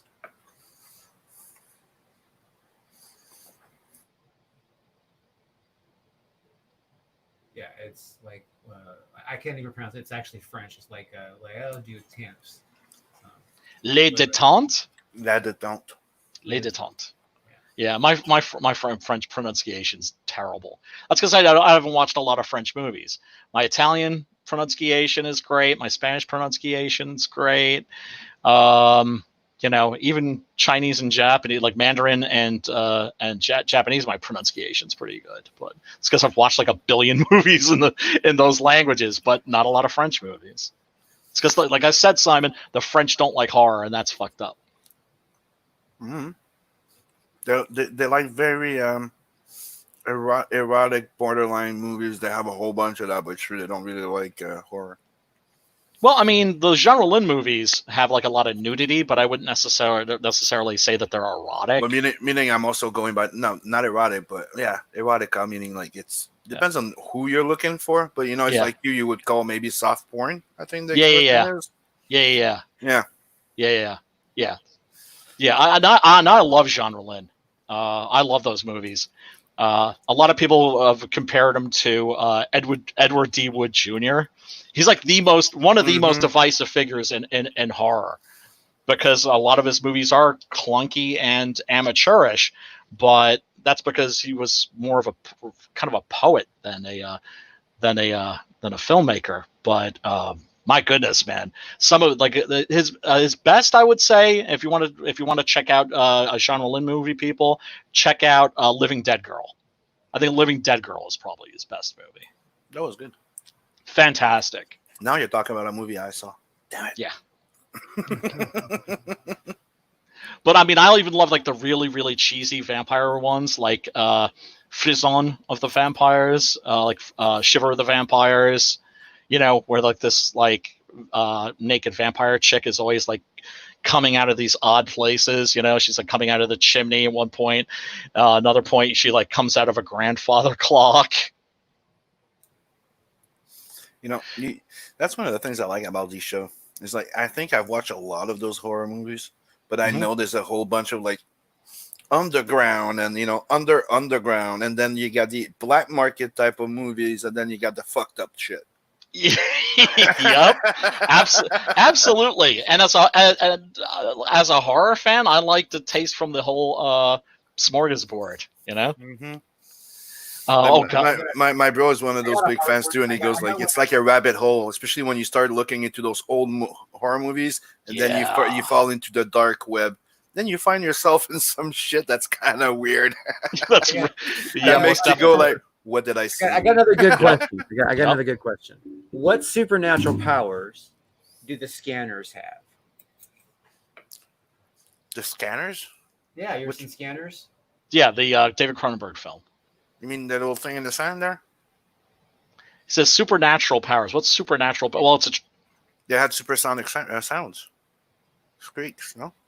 Nope. No. Scanners. It's a David Cronenberg movie from the early 80s. Yeah, the sci-fi version? Yeah. It's got Michael Ironside in it and shit. Yeah. It's got that famous exploding head sequence. Yeah. Which is awesome. Just fucking classic. Bubbles up on his fucking face, the veins. Oh, that's at the end. Yeah. That scene is so extreme that like there were incidents of people like fainting in the theaters. I fucking love that movie, man. Yeah, it's awesome. If you haven't seen Scanners, fucking watch. Yeah, it. It's a Canadian movie, by the way. Oh well, I mean, hail Canada for and this is the thing that's great too. A lot of those movies were made with a subsidy from like the Canadian lottery, if I'm not mistaken. Yeah. So thank you, Canada, for David Cronenberg. It's something I'm surprised. Like, I'm not somebody that likes a lot of movies from here or French or whatever, right? Yeah, but it's fun to see some of those. This is a close answer. This is a very close answer. But it's not supernatural. Their powers aren't supernatural. See, I was thinking that's a trick question. It's actually a drug that's not thalidomide, but it's supposed to be kind of thalidomide. Remember the thalidomide babies? It was like a vitamin shot or something that was given to pregnant women, and the babies were born like deformed without like arms, that sort of a thing. Except in this case, it gave people psychic powers, and including telekinesis. And actually, no, not telekinesis. They can't move things with their minds. They have telepathy, and they can also make your head blow up and make you catch up. Pyrokinesis is one of the powers too, kind of. It's never really strictly defined, but that's also because it's a David Cronenberg movie, so you get a lot of surrealism. Okay, but telekinesis can make someone's head explode. You know what I mean? Because you're able to move things, crush things, manipulate things with your mind. That's telekinesis. Well, yeah, but they can't move objects. Yes, telekinesis is supposed to be obviously you able to move objects. It's you manipulate shit with your mind. Okay, they use the force. Let's move on.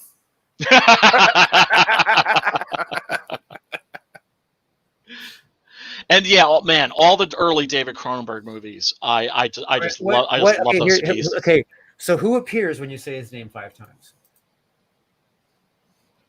Candyman.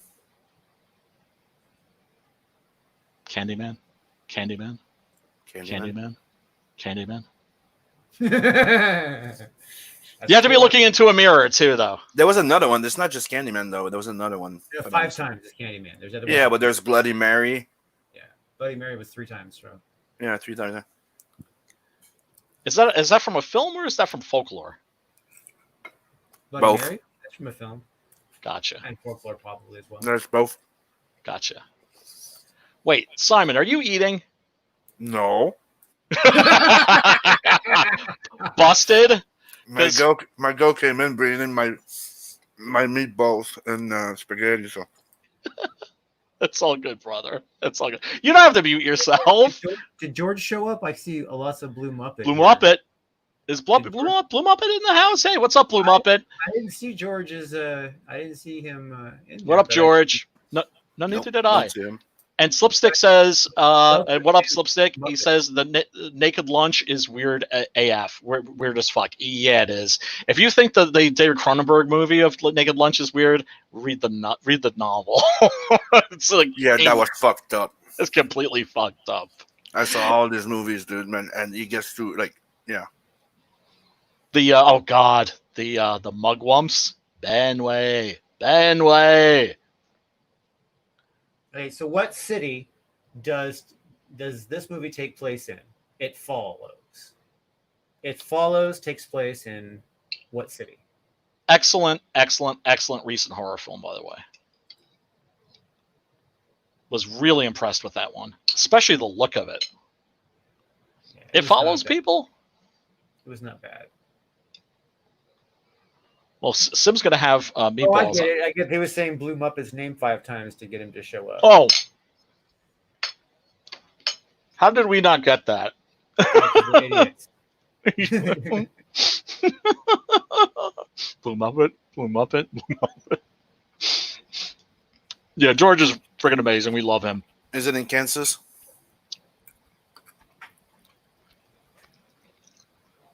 No. it's I don't not. even remember the location being given in that. Yeah, it is. Oh, cool. Because one of the things- Anybody got a guess? Anybody got a guess? Anybody got a guess? Anybody got a guess? Anybody got a guess? Anybody got a guess? Nope. I think our Okay, our give a peeps are hint. hanging on this one. I'll give a hint. This town is also known as Motor City. Detroit? Motown. Yes, No, Detroit. Motown. I was about to say Barry Gordy. It's not a city name. No, no, Detroit, Motown. Barry Gordy was like the Motown guy. Yes, he was. Detroit is actually it's sad the town has gone to fucking shit. Oh my god. But it has so many amazing buildings that have collapsed. And I know. Just gone to crap because people have gone through. I mean, there's an actual like industry that go in and they basically beat the shit at the inside of these buildings and they strip everything, all the wiring out and all that kind of stuff. Anything of value, they just Copper. strip it out. In particular, yeah. And they go and fucking resell it and actually ends up in fucking China. And let me tell you, man, that is just there is so much beautiful architecture I know. that could have been reused. You know what I mean? When the money came back, I know. it's just It's all tragic. It's tragic. Trash. There are photographers who specialize in taking, photographs of these buildings and the interiors, and they're beautiful and sad at the same time. It's like there's a certain beauty in the decay, especially of like, oh god, like one of like the big one of these big movie theaters, which we don't have anymore. Now we have like the multiplexes, but they used to have like these beautiful movie palace theaters that all had themes, right? Like this man's Chinese, you're right, or they could have an Egyptian theme or whatever.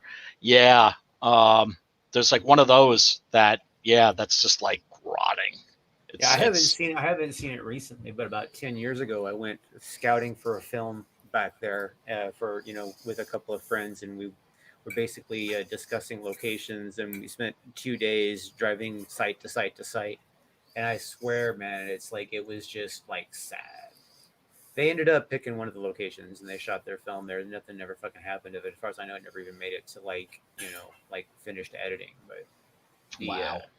but the it's just it's sad, dude, because you could tell. Yeah. Like, it's like some of them are destroyed because somebody lit a fire in there. You know what I mean? And some of them were destroyed that way. Yeah, Some of Devil's them- Night.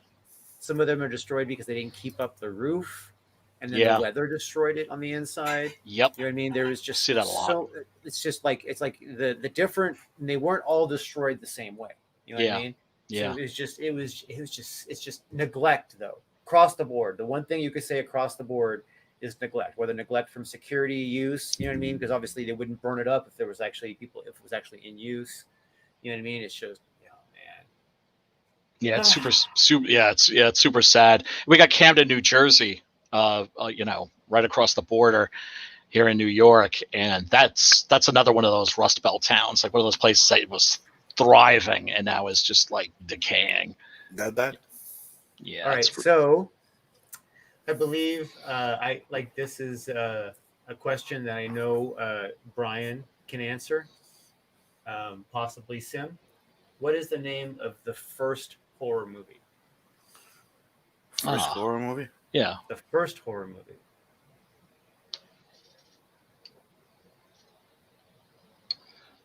I kind of want to think that it's actually in French, the title. But it could be like Italian. But I'm pretty sure that LE is French. Right? LE, yeah. Le. Yeah. So it's French. The first horror movie is French. Okay. Maybe that's why they Are you hate sure? horror movies. All right.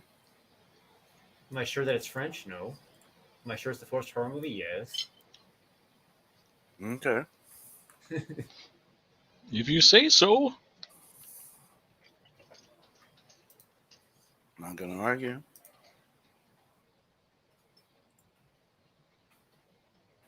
Any goes? Any guesses? Yeah. Okay, got it. Because you had a translation. That's why. Got it. Yeah. Boom, boom, boom. A little clue is that it was directed by the same man who did A Trip to the Moon. Oh, I know what it is. And I was still waiting for the people that choose in there. Can you, Simon? Can you tell me how to pronounce his name? Because I've always struggled with that. Who's named the director? Yeah. Like George Méliès. Georges Millet. Georges Millet. Is that it? Hold on, let me go check. I don't know the name of the director. Okay. Yeah, he did A Trip to the Moon. That's a very famous image you have of a rocket being fired that looks like a big bullet that flies to the moon, and the moon has like a human face, and the big bullet ship gets like stuck in his eye. His name would be Georges Méliès. Méliès. Right, so no guess. I mean, the only guess we got here is Le Nosferatu, which is hilarious. Le Nosferatu. Okay, I'll do it before I leave. Le Manoir du Diable. Yes. There you Translated as the House of the Devil. The Devil. Yes. Yes, that is correct. So I'm gonna have to say bye-bye because it's time for the next show, The Hard Line. Yeah. And my Tell spaghetti we is said really. hey. I'm happy I got through half my spaghetti. I was hungry. Always a pleasure, Yeah, Simon. he Always a eats it pleasure. Here, watch. You won't be eating over there. Oh yeah, it's half here, half over there. Usually I wait till all the shows are done, but today my little one, she came in and she's like, "Here." I'm like, Aw. "Oh, sweet, thank you." It's all good, Simon. Much love, Later, man. guys. And Hey, man. are you going to bed late tonight? Me? Yeah. No, I'm staying. Like my schedule's all fucked up, so I'm staying up at least till like 4, 5, maybe. Okay, you might get a DM. Okay. I'll keep Bye-bye. an eye out. And thank you, everyone in the chat. Don't hurt See your you next wrist, week. man. Playing games tonight, man. Don't hurt your wrist. Peace man. out, Simon. hey, there's some scavens that need some rectifying. Yeah, absolutely, man. Gotta call the herd. Yep. Mow Later. the lawn. Peace out, Simon. Love that dude. That's funny. Yeah. All right. So, any other? Do you want to do more trivia questions? I'm out of questions. I'm out of questions. Let's see. Okay, here's a good one. When is Rosemary's due date in Rosemary's Baby? Well, you gotta make that a multiple choice. Okay. All right. You can't just pull it out of thin air. Yeah, you can, because they do talk about the movie. But okay, so is it July 15th, December 25th, October 7th, March 13th? What's today's date? July 6th, June 28th, or is it Cinco de Mayo?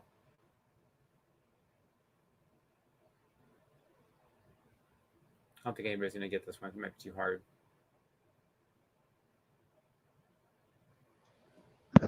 I just hit the mute button because I don't think people need to hear me masticating. Anybody want to hear him masticate? Votes for Brian's mastication. 1 yes, 2 no, or you can do yes or no. Y's for yes is also N's for no. Do you want to hear Brian's mastication? Do you want to hear Brian masticate? Nobody. See, nobody needs to hear that shit. Nobody's even responding. Sim left, everybody left with him. So what do you want to do? You want to wrap this up? Yeah, let's go ahead and wrap it up. We've been going for almost 2 hours anyway, so we might as well just everybody, thanks for coming. We got yeses and nos. Look at that. Delta's all yes, we want the mastication. Slipsticks, no. Seriously, everybody, thank you so much for tuning in. Yes. Hey, and come back next Monday. We're gonna have more fun times on Horror Talk. And we know it's the middle of summer. Everybody's doing something else. It's kind of early. Nobody's got a fucking not everybody's working a regular job, but we dig that you guys took the time to come and hang out with us and talk horror and just enjoy the existence of the horror genre, because that's basically Absolutely what we do on Trivia Night. So. Yep. Thank you very much, and we're going to end the broadcast. Oh, go over to Hardline on I believe it's on Zaid Comics channel. All right. Hail Phil. Yeah, Hail Phil. I would put the link in, but I have no idea what it is. So go find it yourself. Don't expect us to do all the work for you. Go find it. DM Sim. Everybody DM Sim and ask him where it is. Yeah, go hassle him. Everybody DM Sim. I'm just for fucks. Even if you know where it's at, go DM Sim and ask him where the Hardline is at. Yeah, just bust his balls a little bit, just to let him know that you care. And tell him Brian sent you. Okay, everybody, thank you very much. Bye. Peace, love, and